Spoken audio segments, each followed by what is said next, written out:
नमस्कार शेतकरी बंधूंनो, स्वागत आहे तुमचं आपल्या ग्रेट शेतकरी यूट्यूब चॅनलवर। बघा शेतकरी मित्रांनो, आज 8 मे 2026 रोजच्या आजच्या आपण संपूर्ण महाराष्ट्रामधील कापूस बाजारभाव या व्हिडिओच्या माध्यमातून लाईव्ह स्वरूपात जाणून घेणार आहोत।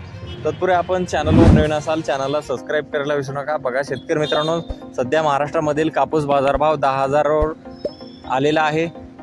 चला तर आपण सविस्तररित्या बाजारभाव जाणून घेऊया। बघा शेतकरी मित्रांनो, कृषी उत्पन्न बाजार समिती अमरावती येथे अवकालेले 45 क्विंटल असे दर 9,200 रुपये क्विंटल, सर्वसाधारण 8,950 रुपये क्विंटल आता लोकल कापूस।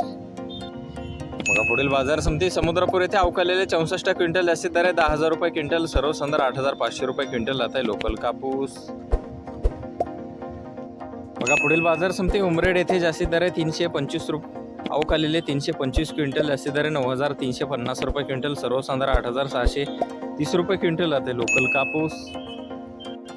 बघा पुढील बाजार समिती आहे हिंगणघाट येथे अवकालेले 1800 क्विंटल असे दर 9,900 रुपये क्विंटल, सर्वसाधारण 8,200 रुपये क्विंटल आता मध्यम स्टेपल कापूस। बघा पुढील बाजार समिती वर्धा येथे अवकालेले 150 क्विंटल असे दर 9,100 रुपये क्विंटल, सर्वसाधारण 8,550 रुपये क्विंटल आता मध्यम स्टेपल कापूस। बघा पुढे आहे पोलगाव बाजार समिती, जास्तीचा दर आहे 10,000 रुपये क्विंटल, सर्वसाधारण 9,500 रुपये क्विंटल आता मध्यम स्टेपल कापूस।